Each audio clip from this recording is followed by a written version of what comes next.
Kisah perjuangan Jenderal Sudirman. Jenderal Sudirman merupakan seorang perwira tinggi Indonesia pada masa Revolusi Nasional. Beliau merupakan Panglima Besar Tentara Nasional Indonesia pertama, dan beliau merupakan sosok yang dihormati di Indonesia. Jenderal Sudirman dikenal dan dihormati karena perjuangannya dalam mempertahankan kemerdekaan Indonesia pada tahun 1948. Kisah ini diawali dengan pemungutan suara untuk memilih Panglima Besar Tentara Nasional Indonesia yang seharusnya dimenangkan oleh Urip Sumoharjo dengan jumlah suara terbanyak. Tapi tiba-tiba datang seorang utusan yang membawa mandat dari Komandan Divisi dan Komandan Resimen dari Sumatera yang berisi bahwa Sudirmanlah yang seharusnya menjadi Panglima Tentara Nasional Republik Indonesia. Semua hadirin menyepakati mandat tersebut. Kemudian dikemukakan sebuah tanggapan dari terpilihnya Jenderal Sudirman yang dikemukakan oleh Sultan Syahrir. Menurutnya, Sudirman adalah mantan peta atau pembela tanah air, dan ia takut negara ini akan menjadi negara fasis Jepang. Pada saat itu dibuatlah slogan Merdeka 100% yang dicetuskan oleh Tuan Malaka. Jenderal Sudirman memang sangat setuju dengan slogan tersebut. Namun, Jenderal Sudirman dan Tuan Malaka memiliki jalan yang berbeda untuk mewujudkan slogan tersebut. Jenderal Sudirman mengatakan bahwa ia merupakan seorang tentara dan ia pasti akan memperjuangkan kemerdekaan 100% tanpa melawan kedaulatan negara. Pada waktu agresi militer kedua, Belanda membatalkan perjanjian Renville yang terhitung sejak 19 Desember 1948. Pada siang hari, sebelum Belanda menjatuhkan bom, Jenderal Sudirman mengeluarkan sebuah perintah yang disebut dengan Perintah Dilan. Perintah tersebut berisi pemberitahuan bahwa bangsa Indonesia telah diserang, tepatnya pada tanggal 16 Desember 1948. Angkatan Perang Belanda menyerang Yogyakarta dari lapangan Rebang Maguwowo. Jenderal Sudirman meminta agar seluruh pasukan Tentara Nasional Indonesia yang telah ditugaskan untuk segera bersiap menghadapi Belanda. Pada saat Belanda menyerang Yogyakarta, Jenderal Sudirman mengetahui bahwa Presiden Soekarno masih berada di Yogyakarta. Jenderal Sudirman akhirnya pergi menemui Insinyur Soekarno. Sang jenderal keluar dari mobil diiringi para pengawal dan dokter pribadinya. Beliau berjalan perlahan dengan tongkat di tangan kirinya, menghampiri Presiden Soekarno. Jas panjang coklat terlihat gagah dipakainya, tetapi tidak dapat menutupi sakit parah yang ia derita. Namun semangatnya yang tinggi membuatnya kuat dalam menghadapi keadaan apapun. Akhirnya Jenderal Sudirman meminta Insinyur Soekarno untuk bergerilya bersamanya di hutan. Namun Insinyur Soekarno menolak ajakan Jenderal Sudirman tersebut karena tempat Jenderal Sudirman yang berada di medan pertempuran bertolak belakang dengan tempat Soekarno yang harus bertahan memimpin rakyat di Yogyakarta dan melakukan perundingan. Pada akhirnya, Jenderal Sudirman pergi ke medan pertempuran bersama para pasukan Tentara Nasional Indonesia untuk melakukan perang gerilya. Perang gerilya berlangsung selama 7 bulan, yang dipimpin langsung oleh Panglima Besar Tentara Nasional Indonesia, yaitu Jenderal Sudirman. Walau paru-paru kanannya tidak berfungsi lagi, namun ia yakin bahwa ia masih memiliki tenaga untuk membangun sejuta semangat dalam mempertahankan kemerdekaan Indonesia. Sungguh sebuah tekad yang luar biasa yang patut kita teladani, karena besarnya rasa cinta tanah air yang ditunjukkan oleh Jenderal Sudirman merupakan suatu motivasi besar bagi generasi muda dalam mempertahankan persatuan dan kesatuan negara kita tercinta, yakni negara Indonesia. Perang yang dipilih oleh Jenderal Sudirman merupakan perang gerilya yaitu perang yang dilakukan dengan cara tersembunyi. Taktik perang ini tidak membuktikan bahwa bangsa Indonesia takut atau tidak berdaya. Namun dengan cara inilah Belanda menjadi kewalahan dalam agresi ini. Jenderal Sudirman memulai gerakan gerilyanya di Grebek.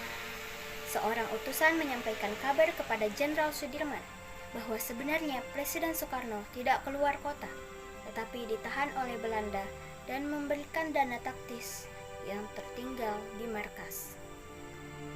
Lalu Jenderal Sudirman memerintahkan agar dana tersebut diberikan kepada Noli, Komandan TNI, untuk mengurus semua keperluan Tentara Nasional Indonesia. Radio India menyiarkan tentang keadaan Yogyakarta yang semakin kacau. Belanda mengancam kesultanan dan mengatakan bahwa Republik Indonesia sudah tidak ada. Jenderal Sudirman tidak tinggal diam. Ia membuat strategi dan ingin lebih mengenal medan daerah Jawa untuk membentuk kantong-kantong perlawanan di setiap daerah untuk menciptakan Jawa menjadi medan gerilya yang luas. Jenderal Sudirman mengabarkan semangat para pasukannya dengan mengatakan dukungan dari rakyat merupakan senjata paling ampuh dalam melawan Belanda yang hanya mengandalkan senjata belaka. Saat bermalam, datang seorang warga yang menyelinap masuk ke tempat persembunyian TNI bernama Karsani. Karsani ingin ikut serta dalam perang gerilya. Kemudian, Belanda kembali menjatuhkan bom dan serangan lainnya di tempat persembunyian TNI. Ada seorang mata-mata yang memberikan informasi kepada Belanda bahwa Jenderal Sudirman masih berada di Wonosari. Ternyata markas Belanda berada tidak jauh dari persembunyian TNI. Hal ini diketahui TNI ketika Karsani ketahuan mencuri dokar dari markas Belanda. Belanda lagi-lagi melakukan penyerangan dengan menjatuhkan bom di Kediri. Jenderal Sudirman memberitahukan kepada komando-komando bawahannya dan teritorium Jawa bahwa Tentara Nasional Indonesia harus lebih waspada, lebih kuat, dan lebih menguasai wilayah-wilayah di Indonesia, khususnya yang menjadi cakupan dalam perang gerilya ini.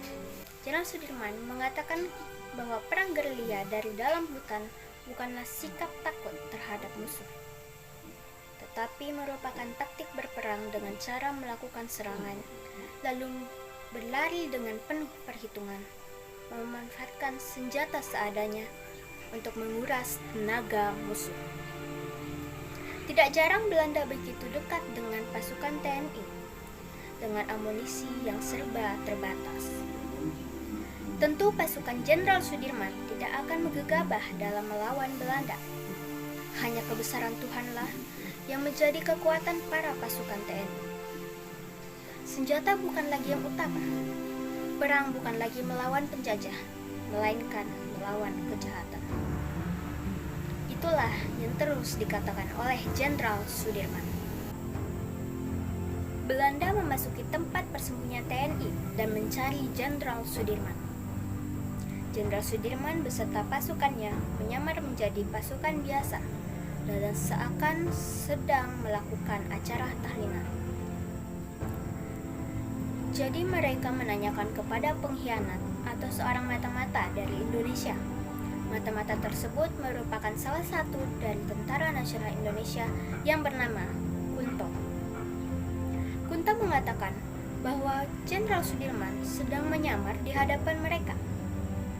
Namun tentara Belanda tidak percaya dengan apa yang Kunto katakan, dan Kunto telah dianggap telah berbohong kepada Belanda.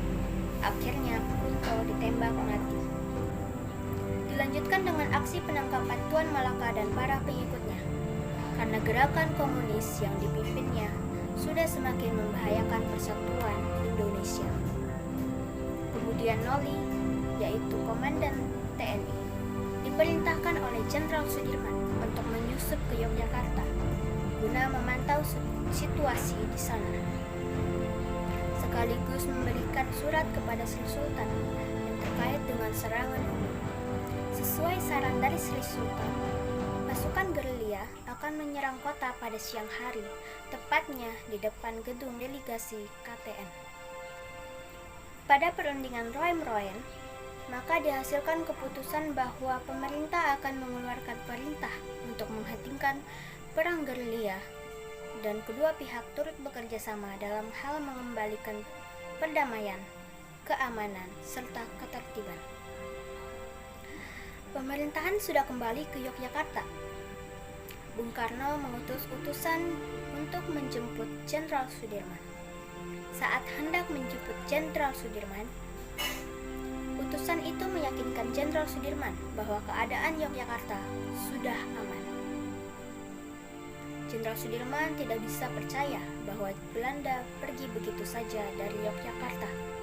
Masih ada kemungkinan bahwa Belanda akan menyerang Yogyakarta untuk ketiga kalinya. Menurutnya, penyelesaian pertikaian antara Belanda dan Indonesia dengan perundingan selalu meremehkan status TNI. Kedudukan Indonesia seperti sedang di atas angin. Yang dimiliki Republik Indonesia saat ini adalah Tentara Nasional Indonesia yang bermartabat dan akan terus memperjuangkan kemerdekaan untuk Indonesia. Banyak pihak yang menginginkan Jenderal Sudirman untuk kembali ke Yogyakarta. Menurutnya, dengan kembali ke Yogyakarta sama artinya dengan menghentikan perang. Akhirnya Jenderal Sudirman pun kembali ke Yogyakarta. Jenderal Sudirman menyerahkan pemerintahan militer kepada pemerintahan sipil yang dipimpin oleh Soekarno-Hatta. Jenderal Sudirman meminta izin untuk tetap melakukan tugasnya sebagai tentara dan kembali untuk berkumpul bersama keluarganya. Pada tanggal 29 Januari tahun 1950, dengan umurnya yang menginjak 34 tahun, Jenderal Sudirman wafat karena penyakit paru-parunya yang sudah sangat parah. Begitulah kisah perjuangan Jenderal Sudirman. Sungguh, perjuangan yang luar biasa. Beliau tak kenal dingin maupun panas. Demi mempertahankan kemerdekaan Indonesia, ia rela berkorban dan ikut berperang walau dalam keadaan sakit. Semangat dan perjuangannya sungguh membangkitkan rakyat Indonesia dalam membela negara.